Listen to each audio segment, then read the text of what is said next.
Feito. E aí, pessoal, então, abrindo aqui oficialmente, né? Tá gravando, então, quero dar uma boa tarde a todo mundo que está assistindo isso ao vivo aqui comigo e com o Pedro e o Igor. A ideia hoje é a gente dar uma sequência uma série de tal que a gente está trazendo aqui para o ecossistema com a temática de investimento e como se preparar para esse estágio. Então, a gente tem uma presença super bacana do pessoal da ACE. A ACE é com certeza um dos maiores expoentes aí de Venture Capital do Brasil e é, sabe, um dos maiores exits também do mercado. Vai ser super bacana de poder aprender, então, direto com eles aí sobre o que está de quente nesse mercado, como se preparar para isso e trazer uma das experiências aí de empreendedor para empreendedor também, né? De antemão, eu já queria passar a bola pro Pedro para se apresentar também, o Igor, e já passo a bola para eles, daí a gente vai seguindo aí no talk. Valeu, pessoal. Legal. Obrigado, Guilherme. Pessoal, obrigado, boa tarde, obrigado por estarem aqui, obrigado pelo convite também. Eu sou Pedro Carneiro, estou cuidando aqui da frente de investimentos da ACE. Como a gente não tem tanto tempo assim, né, vou dar um ultra overview da ACE. A gente começou com uma aceleradora lá em 2012. Hoje a gente tem um braço de investimento em startups, a gente tem uma frente de aceleração, mas a gente tem também diversos outros negócios. A gente tem uma consultoria de inovação com mais de 150 clientes corporativos, a gente tem uma corretora de câmbio, a gente tem uma empresa de educação que é uma joint venture com a Exame, e a gente ainda está abrindo uma empresa de real estate que ainda não podemos falar qual é. A ACE saiu de uma aceleradora, né, para uma consultoria de inovação, para uma construtora de negócios, e hoje a gente está dentro de um guarda-chuva gigante em que eu gerencio o dinheiro dos meus investidores, tenho mais de 200 investidores em 8 fundos agora de investimento. Tenho também a nossa frente de inovação, são mais de 100 pessoas trabalhando com clientes gigantescos, BTG Pactual, Mastercard, Renner, Randon, todos os grandes players, dos 200 maiores empresas do Brasil, 130 são nossos clientes. E a gente quer repetir isso em todos os negócios que a gente coloca a mão. Então, nossa corretora de câmbio, que é a Zebra Câmbio, começou em agosto do ano passado, e em dezembro de 2021 ela já era a terceira corretora que mais cresceu no ano, em volume. Então, o que a gente aprendeu colocando um pouquinho do toque de startups em qualquer negócio, as coisas começam a virar e a dar certo. O que eu vou falar aqui? E aí, hoje o Igor tá aqui com a gente, ele é o novo analista de portfólio. Ele entrou faz uma semana e um pouquinho, né? Então, ele vai acompanhar aqui com a gente. Já está, né, emergindo nesse mundo, tem um histórico muito bacana de ajudar empreendedores também em outros lugares. A gente está bem feliz de ter ele aqui. E o que eu vou passar para vocês, principalmente, vai ser rápido no sentido de exposição de conteúdo. A ACE, ela tem um programa de pós-graduação na SPM, que é uma universidade aqui de São Paulo, e eu fiz um excerto de uma das aulas que eu dou lá, eu sou um dos professores desse curso de pós, que é exatamente sobre tipos de investimento e por que captar dinheiro e como fazer isso. Deixa eu colocar aqui na tela. E o host disable the screen sharing. Então, vou pedir para ele liberar aqui para o meu PC número 2. Pode ir. Agora foi. Aqui.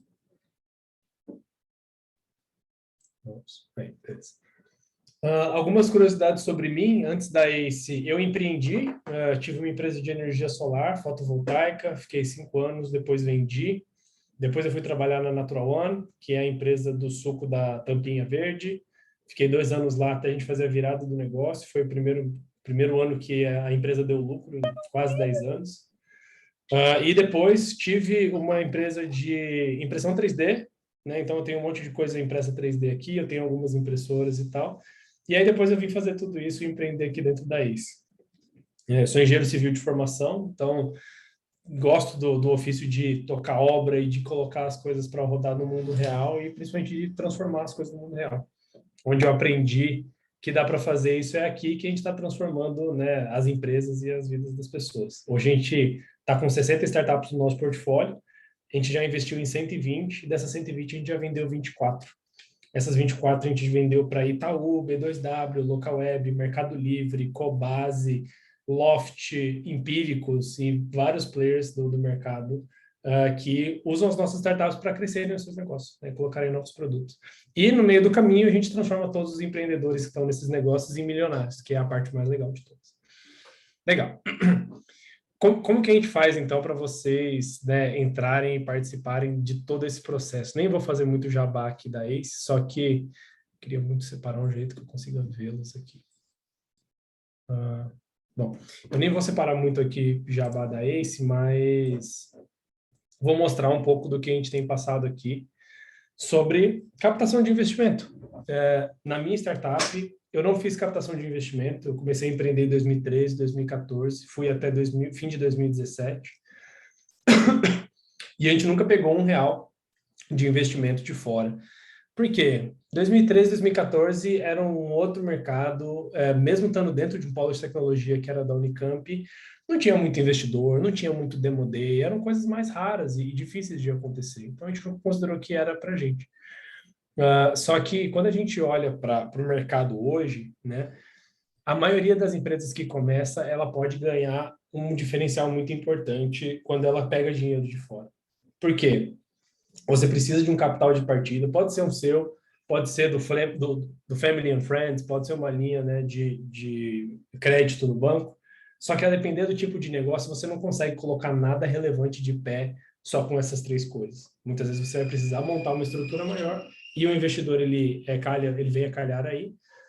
Networking, que é uma das coisas que a gente vende bastante aqui na ACE, né? Acho que dei um overview do que a gente tem de networking, só que um dos motivos de você trazer um sócio para o negócio, mais do que só um investidor, né, mas um sócio, é um cara que vai conseguir te ajudar a explorar o mercado, abrir caminhos, fechar parceria comercial e te dar credibilidade. Essa é uma das coisas mais importantes quando você está começando no negócio.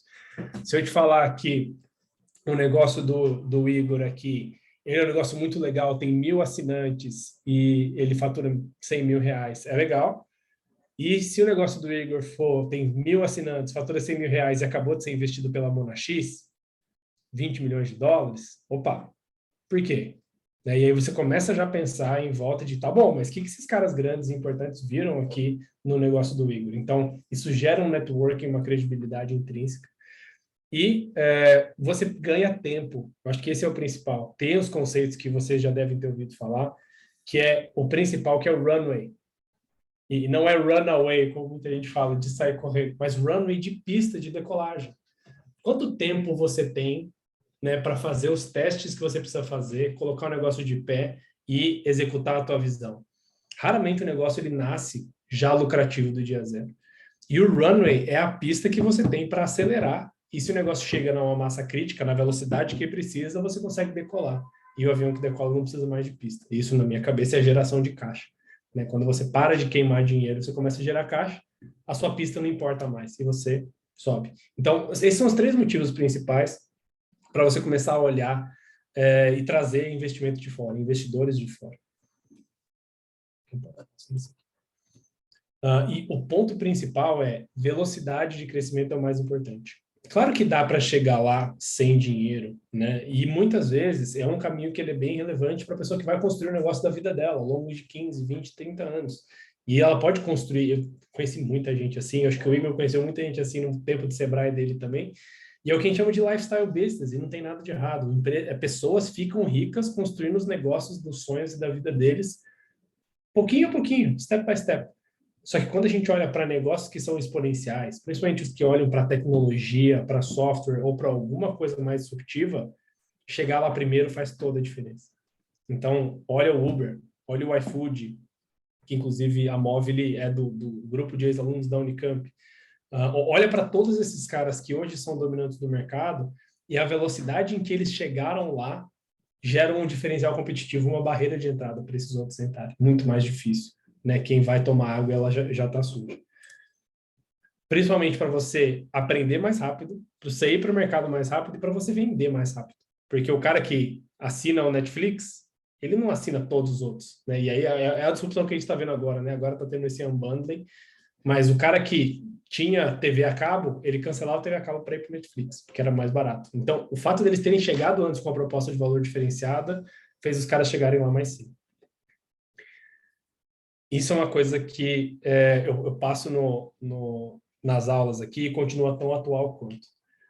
Todos os mercados, existe uma máxima que vocês, né, devem pensar e olhar. Pode ser tanto uma oportunidade quanto um risco. A sua margem é a minha oportunidade. Ou seja, os negócios que têm mais margem de lucro Pensa em todos os negócios que hoje estão rachando de ganhar dinheiro. Sei que vocês estão pensando em bancos, né? Mas pensem em vários outros. A gente olha para a adquirência e para a parte das maquininhas de cartão e etc. Era um mercado que ele era altamente regulado e as margens de lucro eram muito altas. Era só você olhar a Redcar, a maquininha do Santander, a Cielo. A Cielo nasceu especificamente para trabalhar com maquininha, depois a Stone. Esses caras estavam no mercado muito regulado e as margens eram muito altas. O que aconteceu? Ali naquela viradinha ali, 2018, segundo semestre, não sei se vocês vão lembrar, mas teve uma flexibilização importante sobre as regras de adquirência no Brasil. Nasceram as frentes de subadquirente e de sub-subadquirente, de gente que poderia trabalhar em nome da Cielo ou trabalhar no lugar da Cielo para capturar essa margem. E aí teve uma enxurrada de novos players no mercado. Hoje você tem maquininha do Tom, da Safra, da Samap, tem umas 10 que a gente consegue falar assim super rápido, e todas elas são taxa zero. Por quê? Porque a margem da Cielo, que cobrava super caro, virou oportunidade desses caras para roubar o mercado. O que isso faz? Né? Que a competição aumenta, as maquininhas da Cielo começam a sair das prateleiras, começam a virar sucata, e a Cielo não consegue mais manter a lucratividade que ela tinha antes. A Cielo é uma empresa listada em bolsa, gente. Então, você pode ver toda essa história só entrando no RI da Cielo e baixando os balanços de receita, o que tem acontecido e não. E aí, isso reflete necessariamente no preço da ação. Ou seja, o valor de mercado da Cielo caiu 80% em 2 anos. Eu não era um holder da Cielo, ainda bem, em ações, mas isso não está acontecendo só nesse mercado, está acontecendo em todos os mercados. A Avianca é que quando eu montei esse negócio, a Avianca estava prestes a sair, mas a Avianca saiu do Brasil aqui agora, né? Mas ela ainda é listada em bolsa lá fora. Mesma coisa, tudo bem que a frente de aviação nunca foi das mais lucrativas, só que quando você entra com aquela Ryanair ou WestJet, aquelas empresas que são budget, eles obrigam a Avianca a não colocar mais lanchinho no avião. Por quê? Não porque as pessoas não pagam por isso, elas pagariam, mas como eu tenho uma sensibilidade de preço muito alta, eu vou para outra. E quando eu vou para outra, eu tiro a receita da Avianca e aí o preço também desaba. Né? Não é só a Cielo, não é só a Avianca. Por que a gente vê isso nas linhas da Bolsa? Porque é uma forma muito clara de você fazer um paralelo entre o que está acontecendo dentro da empresa e como que o mercado olha de fora para dentro. Mas isso está acontecendo em todas as empresas privadas. Isso está acontecendo em todos os negócios que são hoje tradicionais, sejam eles listados ou não. Isso está acontecendo no mercado que vocês estão fazendo. Eu tenho certeza disso. Se não acontecer, vai acontecer daqui a 2 ou 3 anos. Então, por isso que a gente fala de velocidade. Se o coleguinha aqui estava pensando em abrir uma adquirente em 2017 ou em 2016 e está construindo um negócio e ele está pronto para entrar no mercado em 2017, a empresa dele morreu antes de nascer. Porque ele não sabia que essa virada de mercado ia acontecer e acabou que as margens deles não se sustentam em longo prazo. Será que isso vai acontecer no seu mercado? Será que o que você tem de margem, o que você espera ter de margem hoje, vai estar aí daqui a 3 anos, daqui a 5 anos? Não sei, mas hoje está. Então, hoje eu preciso andar rápido, pegar, correr atrás, validar e colocar a empresa na rua. Então, esse é o conceito de velocidade. Não é velocidade só porque eu sou ganancioso, é velocidade porque tem uma janela de oportunidade em cada negócio. Todos os negócios têm um começo, um meio e um fim. Só que esse começo, meio e fim está cada vez mais rápido. Uma das coisas que a gente vende para as corporações em Cortex, né, que é a nossa consultoria de inovação, é que das top 20 empresas do mundo do S&P 500, 18 delas são diferentes da top 20 de 20 anos atrás. Ou seja, se a sua empresa está na lista lá, a chance dela não estar daqui a 20 anos é 80%. O que você está fazendo para reinventar a tua empresa hoje? E aí os caras se desesperam e pagam a consultoria para a gente. E a gente acredita nisso, isso é realmente verdade. Né? E isso acontece principalmente com as empresas pequenas. Precisamos chegar lá antes. Aqui não vou abrir, né, no nível de detalhe, mas é um jeito que a gente divide as empresas. Estágio de ideação, estágio de validação, estágio de crescimento, estágio de escala. Aqui tem, né, toda a frente, quem estiver assistindo a gravação pode pausar e ver e tal, mas aqui a gente olha para ideação, levantar hipótese, time part-time, estou só tendo ideia, montando o modelo e o business plan e o pitch, sem investimento. Em validação, estou olhando para confirmar a hipótese, a gente vende essa frente também para corporações que querem validar negócios internos, a gente já fez vários negócios com várias corporações que eu não posso falar aqui porque está gravando, mas é também o core da nossa aceleração, né? Então tem lá a nossa aceleração Growthaholics, vai ensinar principalmente isso, como que eu valido o negócio, coloco ele na rua. Tem a parte de crescimento, que é onde a gente entra normalmente com dinheiro, e aí sim eu vou começar a falar de tipos de investimento. Vocês estavam achando que, né, o talk ia ser sobre completamente diferente, mas não, a gente vai falar sobre tipo de investimento, anjo, tudo bonitinho para vocês entenderem. Mas aqui é onde que a gente costuma entrar, né, em criação de motor de vendas, primeira versão do produto, MVP e capital anjo semente, que é o primeiro cheque institucional, que é como a gente se posiciona aqui. E escala, que é quando a gente olha para fundos maiores, um bridge, um Series A, que é onde a gente mira, né, onde a gente leva e entrega as empresas lá na frente. O que eu preciso para multiplicar o processo por 100, o meu produto por 100, e eu paro de depender da pessoa física fundador, eu começo a depender de processos e de modelos. Eu estava fazendo uma outra reunião hoje, né, de onboarding de mais gente aqui na ACE. A ACE hoje está com 150 pessoas, que eu comentei. Entrou mais umas 7 ou 8. Eu falei, gente, startups é o seguinte, tem 3 etapas. Tem a etapa de criar a receita do bolo, essa aqui, que é como que eu encontro uma receita que as pessoas gostem de comer o meu bolo? Validação. Tem o segundo, que é como é que eu consigo vender um pedaço de bolo e ter lucro com esse pedaço de bolo? Vou ter que fazer uma marca, um marketing, um processo de vendas, um processo de entrega, um processo de finanças, uma cobrança, e aí você constrói toda a empresa em volta daquele bolo, né? E aqui para frente é como que eu faço que todas as pessoas do planeta comam um pedaço do meu bolo? E aí aqui é um problema de execução, que é rápido, vou levantar 200 milhões de dólares, tá? Aqui para trás é um problema de concepção, que é existe tanta receita de bolo boa no planeta que você precisa de alguma coisa para se diferenciar e para conseguir construir um negócio ao redor disso. Então, é uma forma de montar uma metáfora bem simples e rápida. Ok, acabei a intro aqui. Quais são, vamos ver, 22 minutos. Quais são os tipos de investimento em startup, então? Vamos abrir e explodir aqui para vocês entenderem que tipo de players que se relacionam em cada etapa e como essas linhas se amarram. Aí tem a foto e tem o filme, que é como que isso está mudando hoje, qual que é a nossa expectativa de mudança para o futuro, tá? Primeiro a foto. Como que você começa ali, baseado nesses 4 pilares? Em ideação, você vai usar capital próprio, você vai pegar o teu empréstimo ali na pessoa física, você vai pegar dinheiro do seu amigo, do seu parente, daquele cara maluco que acredita na sua ideia. Quando você está em validação, que é construindo a receita do bolo, testando o que funciona e o que não funciona, entram as aceleradoras, entram os investidores anjo.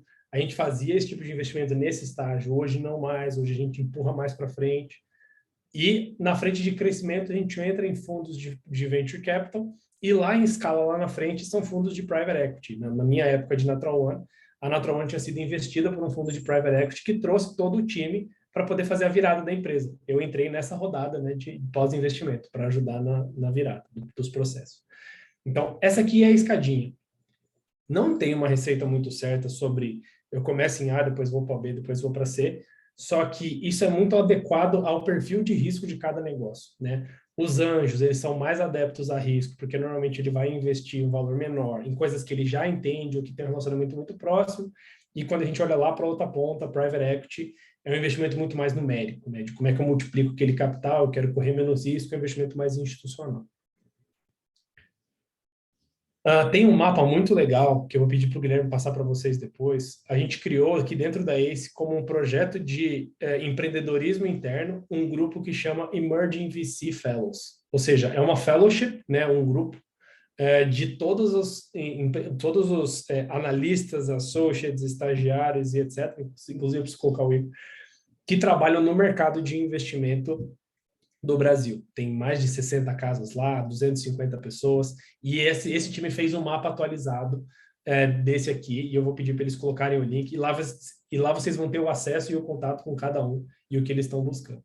Mas, basicamente, isso aqui é uma foto do mapa em relação a quais são os principais players, onde esses players entram principalmente. A gente vai ver que tem esse aqui, tanto no processo de aceleração, aqui no início, quanto no pré-seed e seed aqui, que são os primeiros cheques, né? E a gente vai ver que tem umas janelas grandes de cheque aqui, de investimentos até de 250 mil até 5 milhões, e aqui investimentos maiores e assim por diante. E outro ponto importante é, Cada rodada dessa, o investidor ele vai pegar um percentual da tua empresa.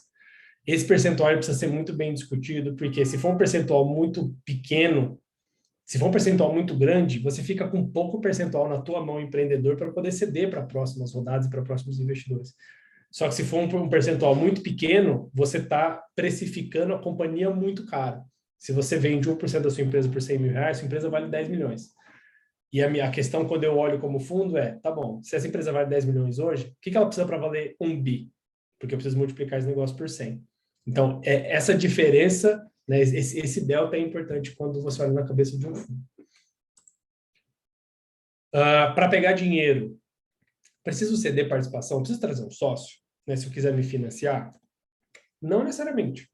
Eu disse lá que a minha startup, né, a gente não pegou dinheiro de investidor. Mas não significa que a gente não tenha pego dinheiro de fora a Herol. E a gente trabalhou com algumas frentes de financiamento que não são de venture capital, não são de investimento, não são de fundos. Tem alguns aqui que vale citar, tem esse bridge loan, que é o primeiro da esquerda aqui, que é basicamente empréstimo, quando a empresa ela já está mais estruturada ou ela tem um modelo de negócio mais tradicional, você consegue um empréstimo em condições melhores, e se você conseguir fazer a empresa crescer um grande volume com esse empréstimo, pode ser que o empréstimo saia mais barato do que você dar um percentual da empresa, mais para frente, mesmo pagando juros. Tem aqui embaixo programa de pesquisa. Eu que sou egresso da Unicamp, estava muito imerso ali naquele mundo de pesquisa científica, e tem vários programas de incentivo à tecnologia, FAPESP, FINEP, tem vários programas de fomento que ajudam a empurrar, né, a nossa produção tecnológica para o próximo patamar. Aqui no Brasil é um negócio muito central, né, a produção de conhecimento e de tecnologia está muito vinculada às universidades. Tem outros programas de incentivo que podem estar atrelados ao instituto, à universidade, que fornece mentoria, infraestrutura, conexão com o mercado. Eu tive incubado na incubadora da Unicamp, paguei R$0, depois eu paguei um aluguel de 200 ou 300 reais, mais para constar.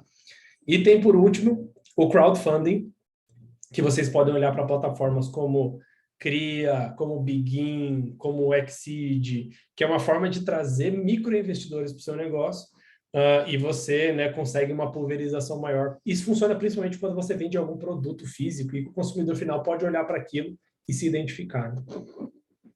No meu caso aqui, eu usei essas duas aqui.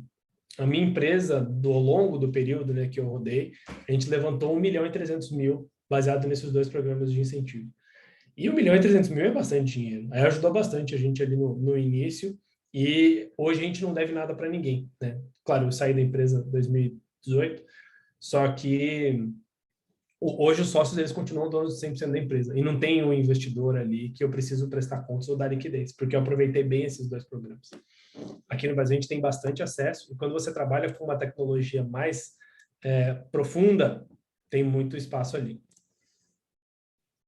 E também tem setor bancário, que na maioria das startups eu não entendo por que as pessoas fogem um pouco disso, porque é um pouco complexo, é difícil, muitas vezes você não tem crédito e tal, mas é algo que vale a pena você meter a cara e tentar e abrir, conversar com os gerentes e fazer as coisas acontecerem. Tem desde BNDES, tem antecipação de nota fiscal, tem capital de giro no banco.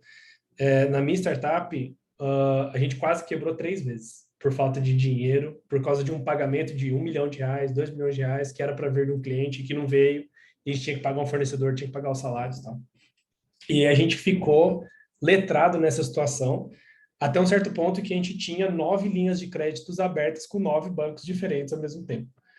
E isso ajudou pra caramba, né? E isso tá aí disponível. Claro que é diferente do de graça, né? Que era o outro, que é sem contrapartida. Tem juros, tem documento, tem muita coisa que você precisa fazer. Mas se está à sua disposição, por que não usar? Né? Acho que tem que entender o valor do negócio no presente e o valor do negócio no futuro e o quanto que o investidor potencial vai trazer para esse negócio.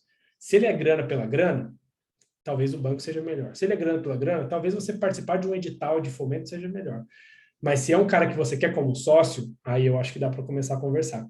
E é o jeito que a gente se posiciona aqui, né? Mais do que investidor, e é por isso que eu fui escolhido para ser o líder, né? Eu sou ex-empreendedor, os dois fundadores da Ace, o Mike e o Pedro, são ex-empreendedores, começaram a Ace com um negócio com dinheiro de um negócio que eles venderam, e a gente é empreendedor e investidor, né? Não investidor e empreendedor. Então, a nossa cabeça é muito em ser sócio. E é por isso que eu falo, se você não vê essa cabeça do investidor que vem de fora, talvez seja mais barato você pegar dinheiro no banco. Tudo bem, pode ser mais caro financeiramente, mas quando você está pensando em um negócio de longo prazo, a dor de cabeça e o dinheiro que você deixa na mesa, se você conseguir fazer o negócio crescer, não vale tanto a pena assim.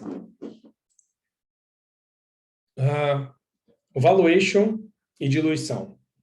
E aí, passar um pouquinho para vocês, eu quero deixar pelo menos uns 15 minutinhos para a gente, né, ter um talk mesmo, abrir perguntas e vocês pegarem situações mais específicas. Mas aqui tem uma janelinha bem legal para vocês entenderem como que funciona a cabeça de um investidor de venture capital. Como pensam os VCs, né? A gente tem que olhar para o investimento em capital de risco, em startups, é, por natureza, um dos investimentos mais arriscados que existem. Nesse estágio que a gente costuma trabalhar, 80% a 82% das startups morrem depois de receber o primeiro cheque. Então, a gente tem um funil muito grande que ele vai, né, amassando e vai perdendo o valor. Muitos dos negócios eles quebram ou não dão certo, ou que eles não crescem com o nível que precisa. O que isso significa? Quanto maior a taxa de mortalidade, maior o risco que eu estou participando. Então, quando eu olho para o negócio do Matheus, eu não vou olhar se o negócio do Matheus ele é capaz de multiplicar por 2. Seria um bom retorno se ele multiplicasse por 2. Mas eu não posso comparar ele com a renda fixa. Renda fixa, minha chance de perder dinheiro é zero. O negócio do Matheus, não vi o seu negócio ainda, Matheus, mas a chance de perder dinheiro é muito maior do que a de renda fixa. Então, a gente precisa colocar um parâmetro de o negócio do Matheus, eu consigo vender por 100 milhões daqui a um tempo? Vamos ver. E a gente parte dali. A avaliação ela é muito top-down baseada nisso. Porque você só consegue montar um portfólio e só consegue efetivamente vender um startup por 100 milhões quando você parte de todas as avaliações em cima disso. Por isso que a maioria dos negócios que chegam, que não tem um potencial de disrupção muito grande, não tem a capacidade de multiplicar por 50 e etc., não necessariamente são maus negócios, mas não necessariamente são bons investimentos. É uma coisa que eu falo muito para o nosso time aqui. Nem todo bom negócio é um bom investimento. Porque o produto de investimento de risco em startups, ele é muito específico nisso. Eu sei que a mortalidade é alta, eu sei que eu estou tomando um risco muito alto, então tem duas coisas importantes. Eu preciso montar um portfólio relevante. Eu não posso investir em 3 startups. Se a mortalidade é 80%, a chance de eu ficar com zero é alta. Mas, assim, eu posso investir em 20 startups? Legal, eu posso ter um nível de diversificação boa. Quando você investe, como a gente, em 120 startups, você já começa a entender padrões, começa a entender que tipo de investidor e de, né, empreendedor você consegue abordar melhor. E menos de 1% das startups viram unicórnios, né? Se a gente tivesse uma manchete igualzinha à dos unicórnios para todas as empresas que quebram, você nunca ia achar a notícia do Rappi, você nunca ia achar a notícia do Quinto Andar. Então, entendam que tem um volume muito grande de negócios ali que não chegam lá e, né, na contrapartida, tem esse M&A exit aqui, que o cara não vira unicórnio, mas entendam também que tem muita gente ficando multimilionária vendendo um negócio que nunca vai sair no jornal. E a gente trabalha bastante nisso também. Então, uma coisa que a gente pergunta bastante para os empreendedores e para a gente é: você quer ser rico ou você quer ser rei? Você quer vender uma startup por 20 milhões e ficar com esse dinheiro no teu bolso e ir embora? Ou você quer ser rei de um negócio que vai ter 3 mil funcionários e que eu vou fazer uma fusão com a TOTUS? São 2 estratégias de vida. E assim, sinceramente, quando você tem 20, 50, 100 milhões no bolso, você ter 50, 100, você ter 500, 100 milhões ou 500 milhões, não muda tanta coisa. Você pode comprar uma ilha ou outra, mas... E aí a diferença é muito grande na jornada, né? Então, esse é um ponto importante também para olhar para a cabeça dos VCs. Vamos tentar fazer essa conta, né? Cada estágio tem uma mortalidade, uma expectativa de retorno, e com isso eu precifico o investimento. Ou seja, vou colocar R$1 milhão na empresa do Matheus. Quantos por cento eu vou pegar da empresa? Porque se ela explodir, se ela multiplicar por 100, eu quero aproveitar. Mas eu também não posso diluir demais, eu não posso diversificar demais, senão eu não consigo ajudar o Matheus no que ele precisa. Então, aqui a gente tem essa visão de que o retorno esperado de um anjo é 25 vezes, o do Venture Capital é 15 vezes, o de Private Equity é 5 vezes. Outros fundos eu consigo comparar com um CDI. Só que, olhando para essa lógica, só 12% dos fundos de investimento têm sucesso em cumprir e devolver o dinheiro para os investidores. Se você acha que é difícil estar do lado da startup, né, recebendo e levantando dinheiro, também é difícil estar do outro lado do investidor, que vai investir em 10 startups e tem 88% de chance de não retornar o dinheiro que ele investiu. Então, é um caminho bem complicado de fazer. né? Tem muita coisa que a gente precisa navegar aqui no meio. E aí tem dois termos aqui que o pessoal usa, que é, será que eu sou o cara que vai retornar o fundo dele? Então, finge que eu sou um investimento de 2 milhões num fundo de 100 milhões. Será que eu consigo multiplicar por 50? O cara espera que um deles, porque a taxa é muito baixa, né, de sucesso, mas o cara espera que um deles, um dos 50, consiga crescer o suficiente para ficar tão grande, mas tão grande que ele vai, né, pagar mesmo que todos os outros percam e percam dinheiro. E é isso que a gente chama de home run, que é o que a gente chama de fund returner, que é, eu achei um cara, esse um cara me devolveu todo o dinheiro que eu já investi na história. É isso que a gente está buscando. É o nosso RAP, é o nosso log, e assim vai. Então, por último aqui, matemática do VC. Fundo de 100 milhões. Investir 5 milhões por startup, 20%, eu pego 20% da startup. Significa que eu montei um portfólio de 20 startups, para simplificar bem. Desse portfólio, 75%, ou seja, 15 das 20, zero. Ou seja, eu joguei 75 milhões de dólares no lixo. 20% dão um exit bom para médio, ou seja, eu investi no negócio, consegui multiplicar e ela virou 1 centavo. E eu multipliquei meu dinheiro por 10 meses. Legal. E eu tenho um cara que eu multipliquei o dinheiro por 40. Só que o fato de eu ter multiplicado 4 por 10 e 1 por 40, é isso que retorna o meu fundo. E aí, claro, não existe fundo que só tem a parte de cima. Só que a gente tem que subir a nossa barra de avaliação e ser bem crítico nos investimentos que a gente faz para entender, esse é o cara que vai estar na bolinha de cima, nas 4 do meio ou nas geral de baixo. E se a gente montar um fundo em que todo mundo tem a capacidade de ser a bolinha de cima, aí sim é que a gente chega lá. Por isso o pessoal é tão crítico, né, na hora de fazer os investimentos, porque eu faço já uma premissa de que boa parte desse dinheiro eu vou perder por causa do risco. E aí eu tenho o retorno do fundo de 3,6 vezes em 10 anos. Né? Ou seja, peguei esses 100 milhões, multipliquei por 3,6, 360 milhões em 10 anos, baita negócio para todo mundo. Pena que só funciona assim em 12% dos casos, mas tirando isso, é um bom negócio. E aí, última coisa que eu comentei, mas eu acho que nem precisa entrar muito no detalhe aqui, é sobre o valuation da empresa. O que é o valuation? Valuation é o valor implícito de 100% do seu negócio, baseado no quanto você vende pelo percentual que você tá cedendo. Então, se eu pego um investimento de 200 mil por 10% da empresa, o valor implícito dessa empresa é 2 milhões. E aí isso estabelece um precedente, um marco.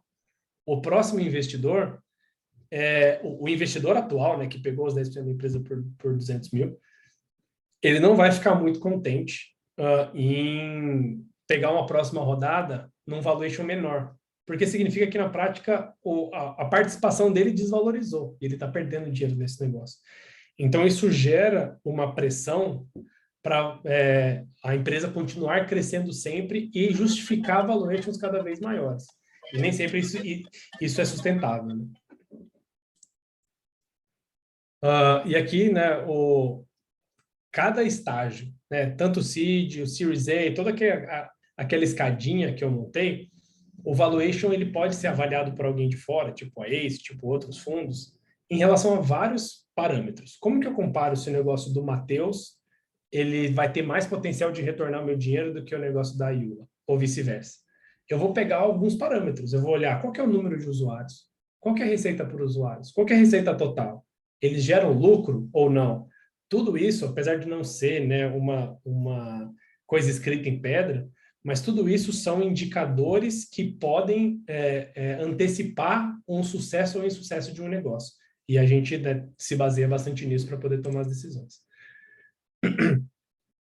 Aqui tem uma tabelinha sobre as médias de valuation e de rodadas que têm acontecido, mas isso é de 2020, pré-pandemia. A gente teve uma inflação grande de todos esses valores. Vocês vão acompanhar isso depois. E acho que a última coisa para trazer aqui, nesse estágio, que é um estágio muito inicial, o valor da empresa, ele cresce conforme você vai trazendo mais receita e mais recorrência? Sim, mas não é regra. Tá? A gente já viu empresas que estavam bem no início sem faturar e que levantaram dinheiro a um valor maior, empresas que já estavam recorrentes e com faturamento maior e que não tinham um valuation tão alto como os caras gigantes lá do Vale do Silício.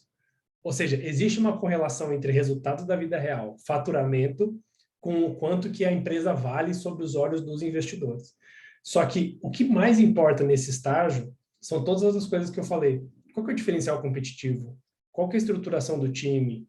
Como eles se comportam, né, em relação aos feedbacks que a gente dá? Qual que é a visão de produto e de mercado deles de longo prazo? Todas essas coisas são mais importantes do que quanto que o Matheus faturou no mês passado. E olhando para a receita, né? E é um dos motivos que não é tão correlato. Não adianta só olhar a receita sem olhar os indicadores laterais, que é quantos usuários estão usando isso todo dia. Porque se for um produto de graça, isso pode não fazer diferença na receita, né?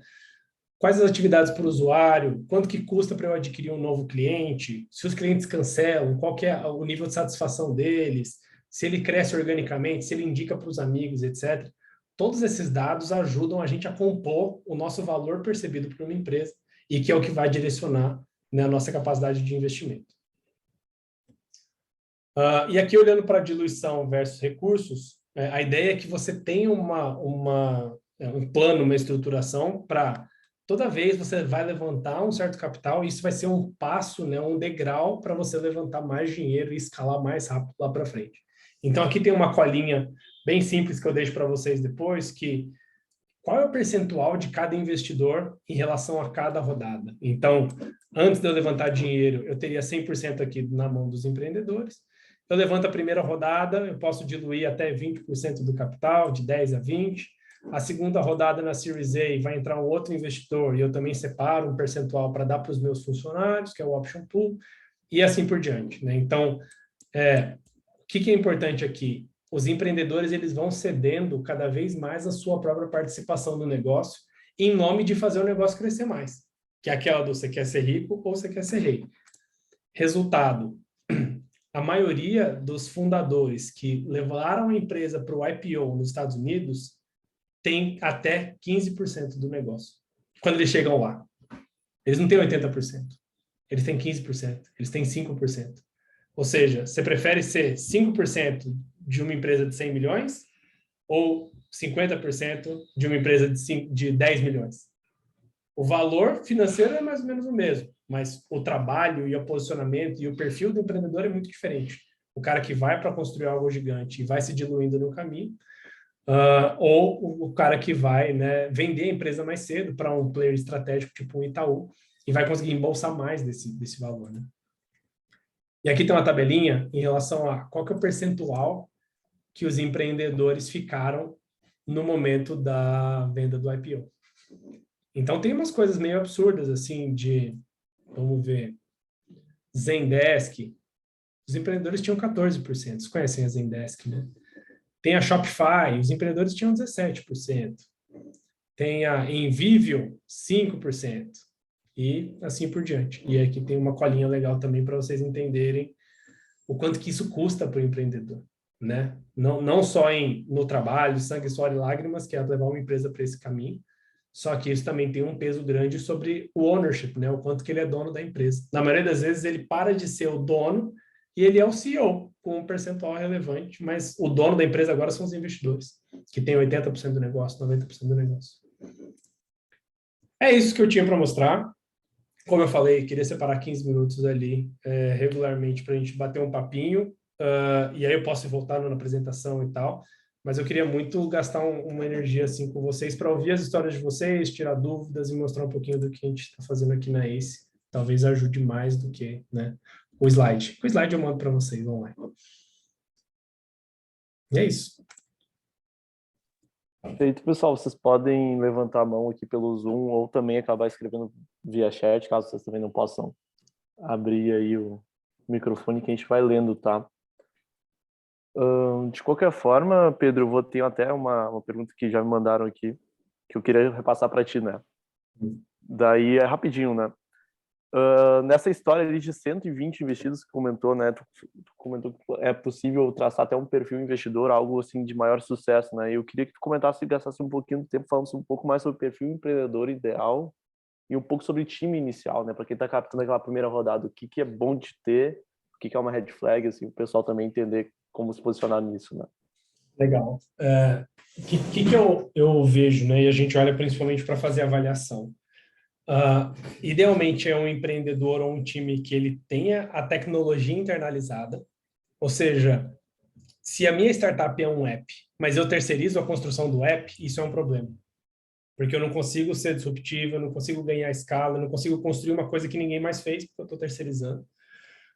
E a gente olha para perfil, né? E acompanhamento dos empreendedores, eu acho que ele precisa ser uma coisa que a gente chama de coachable, ou seja, precisa conseguir atuar sob feedback, entender, correr atrás e mudar o perfil, né? E a atuação dele. E ele precisa ser obcecado por fazer testes, né? Eu acho que é o cara que tem muita incerteza no curto prazo, mas muita segurança no longo prazo. O que eu vou fazer nos próximos 3 meses? Não sei. Vai depender da resposta do cliente, do mercado, se esse negócio vai fechar, se esse não vai fechar. Um cara que está eternamente em validação para escolher o caminho, mas que lá longe ele tem uma visão mais clara, né, do que ele consegue fazer. De resto, é livre. Então, muito dinheiro, pouco dinheiro, histórico, time de 10 pessoas, time de 2 pessoas. Cada negócio e cada mercado ele vai exigir um tipo de coisa, né? Então, aí a gente tenta deixar mais específico. Boa, na ordem que a Juliana levantou, depois o Matheus. Antes de tudo, boa noite. Obrigada, Pedro, por todas essas informações que você trouxe para a gente, que são bem ricas, bacana mesmo. Um pouco da questão que eu tinha, você já respondeu na pergunta do Guilherme, mas eu queria saber uma parte assim, um pouquinho mais, enfim, mais relacionada com o nosso negócio, que é a destinação do investimento, ser a maior parte no produto. Como que os investidores veem isso? Porque, por exemplo, a gente precisa melhorar algumas questões ali do produto para a gente conseguir ganhar corpo para grandes negócios, né? Como que o investidor vê isso? Investimento em produto e não necessariamente ali num time comercial, enfim. Não é um problema por si só. Quando eu vejo um negócio que vai 70% para produto, eu sempre falo, ok, produto, o que é?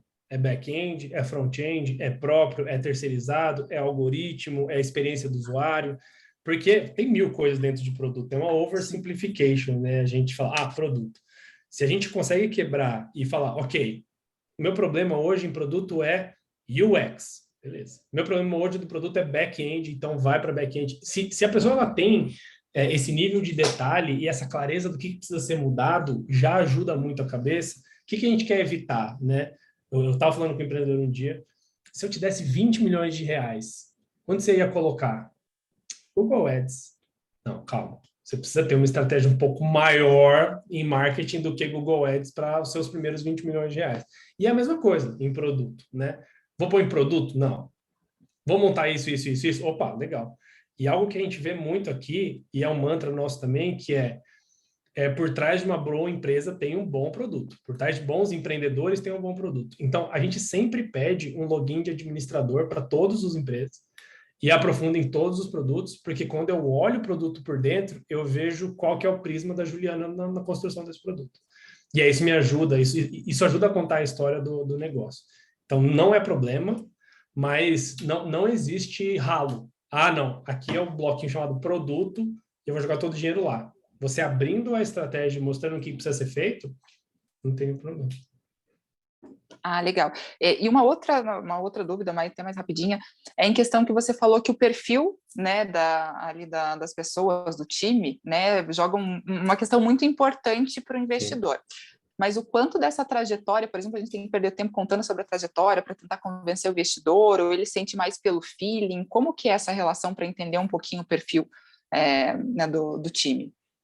Em resumo, a gente avalia sempre pelo filme e nunca pela foto. Eu não preciso olhar teu currículo, se você fez MBA em Stanford e tal.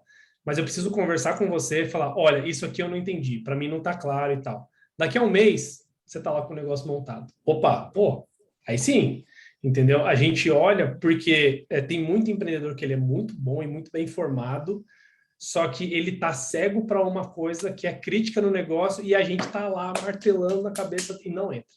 E eu acho que isso é muito ruim para o negócio. Então, a pessoa conseguir receber o feedback, entender, correr atrás, mudar e devolver, isso gera muito valor. Tem empresa que a gente acompanhou durante quase um ano antes. A gente falou, olha, você não está pronto, você não está pronto. Entra aqui, faz isso, e o cara foi fazendo. Passou um ano, a gente investiu 500 mil. Hoje, nosso investimento, depois de mais um ano, o investimento está valendo 10 vezes mais. Então, a gente acertou. Eu estou feliz, o cara empreendedor está feliz, e eu dei consultoria para ele de graça durante um ano, mas estou tendo retorno agora, sabe? Então, é menos sobre o tempo que você usa falando de você, e eu, sinceramente, não sou muito fã de a pessoa ficar falando só dela, mas o que você é, o que você faz. Então, o que está mostrando em relação ao perfil da Juliana quando ela corre atrás, mantém o networking, manda os materiais, está com os indicadores todos na mão? Isso fala mais do que a página de bio, assim. Ah, legal, fazer acontecer. Obrigada. Bem, Matheus? Beleza, beleza, pessoal. Boa noite a todos aí mais uma vez. Pedro, parabéns aí. Obrigadaço pela fala, pela troca aí, na verdade, né? A gente está passando agora, trazendo um pouquinho da minha realidade, a gente está passando agora por um processo de diligence, então, assim, a gente está pré-aprovado, legal. estamos em processo de discussão, né, de contrato e tal. E eu queria, assim, cara, como isso é novo para mim, né? Eu queria que tu explanasse, assim, já que tu teve os dois lados, tu teve o lado empreendedor e já passou pelo lado da aceleração, o que o Matheus precisa ter cuidado, né, nesse momento agora de primeiro investimento, né, desde o processo de discussão do valuation, ao cap table, enfim, as porcentagens, enfim, o que tu falaria assim para o Matheus para ele enfiar os dedos na tomada e ficar bem ligado assim com relação a esse momento de discussão aí. Tá. Se você está numa diligence financeira, contábil, jurídica, quer dizer que já tem uma proposta e você já aceitou. Se você está numa diligence de negócio, a minha visão, e a gente até tem um pod sobre isso no Growthaholics lá, que é de fundraising, não pegue um cheque antes de você ter falado com 50 caras. Não é 5, é 50 caras. Porque isso varia muito o range e você vai começar a entender mais do que o investidor está buscando um sócio, não esqueça disso. Então, no macro é isso, sobre postura, do mesmo jeito que a gente avalia os empreendedores, eles deveriam avaliar a gente em relação à capacidade de agregar valor no negócio, se ele está te abrindo porta, se ele está interessado, etc, etc.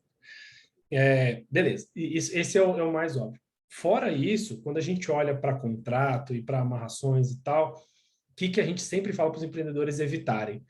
Evita a promessa de dinheiro no futuro. Eu vou te dar um tanto hoje, mas eu vou te dar mais outro tanto no futuro. Peraí. Enquanto o dinheiro está no teu bolso, eu não tenho nenhuma segurança. Você pode escrever, pode anotar um papel que você quiser. O que vale é até de feito. Isso é um problema. Cuidado também com vetos e votos de eu estou aqui, qualquer dívida que você precisar pegar mais do que 10 mil reais, eu posso aprovar, eu preciso aprovar e eu posso vetar caso seja o caso. A gente já viu coisa nesse sentido, assim. O cara vai comprar computador para o time novo que entrou e ele não consegue. E aí ele demora 3 semanas para aprovar o computador com a porcaria do investidor que já tem 3 bi sob gestão. Não. Então, assim, tenta algo que no contrato seja o menos limitante possível em relação a prazos, preços e etc. Não deixa eles indicarem o caminho que você vai seguir e nem coloca uma meta muito clara. Tipo, se você está no pré-seed e você tem um investimento que ele é atrelado a uma meta de faturamento, você está preso em relação ao caminho e à estratégia que você vai tocar. Pode ser que lá na frente você enxergue o negócio um jeito de ganhar 10 vezes mais margem, mas não dá, eu preciso começar do zero. E aí isso te tira a autonomia, que é o fundamental de ser uma startup, uma coisa que eu tomaria cuidado também. E também cuidado com o quanto sobra de percentual da empresa para você trazer outras pessoas-chave, se você ainda não tiver com o time 100% montado. Mesmo as empresas que estão com o time 100% montado, a gente estava em discussões assim, eternas em empresas do portfólio, que já receberam 4, 5 investimentos, sobre como que eu separo um pedacinho da empresa para dar para os funcionários-chave. 0%, 0,25%, 0,8%, 1%.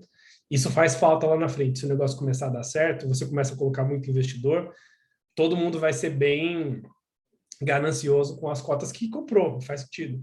Né? Então, ter isso de olho no planejamento também é bom. Maravilha, obrigado aí, Pedro.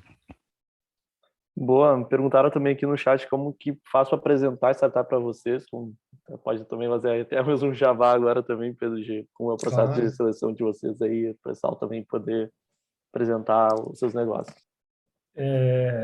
Manda a apresentação pro meu e-mail direto e a gente senta e conversa.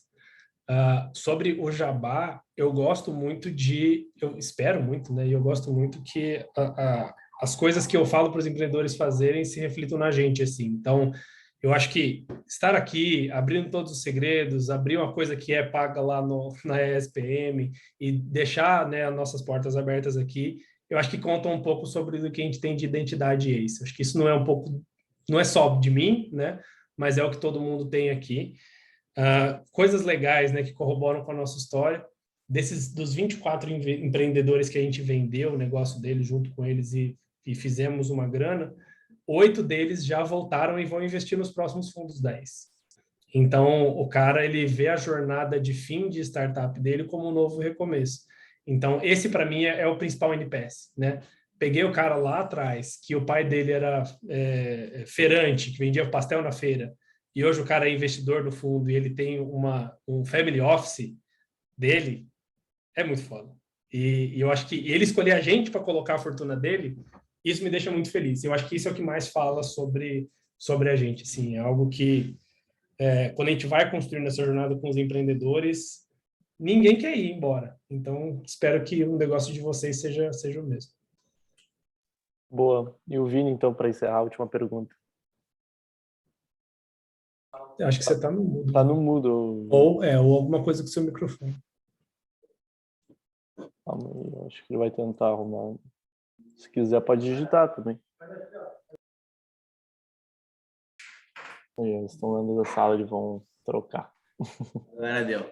Boa tarde, pessoal. Boa tarde, Pedro.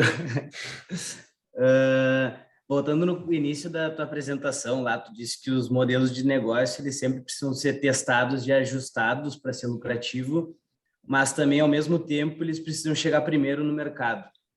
Quais caminhos tu dá para as startups, sabendo que a gente tem startups aqui em diversas maturidades, quais caminhos tu acha que seriam mais válidos para chegar rápido e ajustado já? Eu acho que é teste em menor escala possível. Ou seja, qual que é o mínimo teste viável que faz aquele negócio se provar sim ou se não? O que eu mais vejo acontecer? Vou testar esse canal aqui. Vou começar a ligar para as padarias da minha região e ver se eu consigo vender. Legal. Qual que é o melhor outcome? Você liga para todas e todas compram. Qual que é o segundo melhor outcome? Você liga para todas e nenhuma compra. Porque aí você já sabe o que você precisa fazer. Você já decidiu. Qual que é o pior problema? Eu ligo e, X% compra. Mas eu não sei se X% é bom, se é ruim, se o meu modelo de negócio para de pé, quanto que eu vou pagar para a pessoa que está ligando, quanto que eu vou dar de comissão. E aí isso começa a pipocar muito mais dúvida do que certeza na cabeça. Então, você conseguir desenhar bem o teste, e é uma das coisas que as corporações não conseguem fazer também, e a gente vende isso para eles, legal, vamos vender para padaria? Show. Vou colocar uma pessoa para fazer isso? Quanto que ela custa? Qual que é a minha margem do serviço em cima de padaria? Ou seja, quanto que a pessoa precisa converter em um mês para que eu consiga pagar pelo menos o valor dela em teste? Quanto tempo ela vai precisar para poder rampar, né? Ou seja, se treinar? E qual que é o momento que eu consigo realmente ver se o teste está dando certo? E o que eu espero de retorno no final? Essas 5 coisas eu fiz 0. Eu não liguei para nenhuma padaria, mas isso é 90% do aprendizado. Você ter essa definição no pré, você chega daqui a 2 meses e fala, não deu. Tenho certeza. Porque eu queria que desse 38% e deu 34,5%, tchau. E aí você vai embora e let it go. A grande dificuldade é, eu preciso aprender, mas eu não sei o que eu estou esperando do meu aprendizado. Eu não defini bem o problema antes de atacar. Então, acho que essa é a principal dica, assim. Dá para testar rápido, dá para testar com pouco dinheiro, mas você precisa saber o que você quer.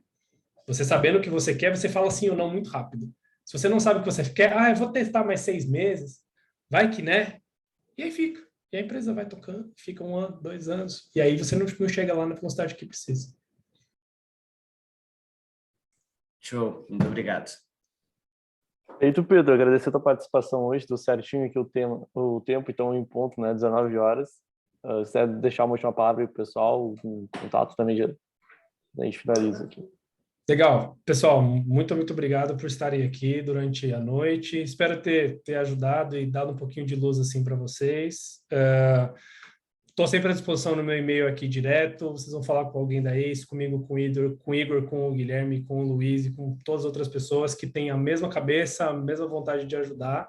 E começa assim, começa dando uma dica para a Juliana e tirando uma dúvida do Vinícius e etc. E quem sabe, daqui a um tempinho, vocês estão entrando como investidas da ACE, né? Claro, eu gosto muito de fazer isso como ofício, eu acho que parte do meu trabalho, eu acho muito legal ajudar, mas eu espero fazer muito dinheiro junto com vocês mais para frente, por que não? Né? Então, se vocês descobrirem um caminho, contem com a gente para acelerar vocês. Perfeito, pessoal. Obrigadão pela presença. A gente se vê aí, quinta-feira tem mais um encontro, então anotem na agenda. Valeu, pessoal aí. Valeu, gente. Boa noite.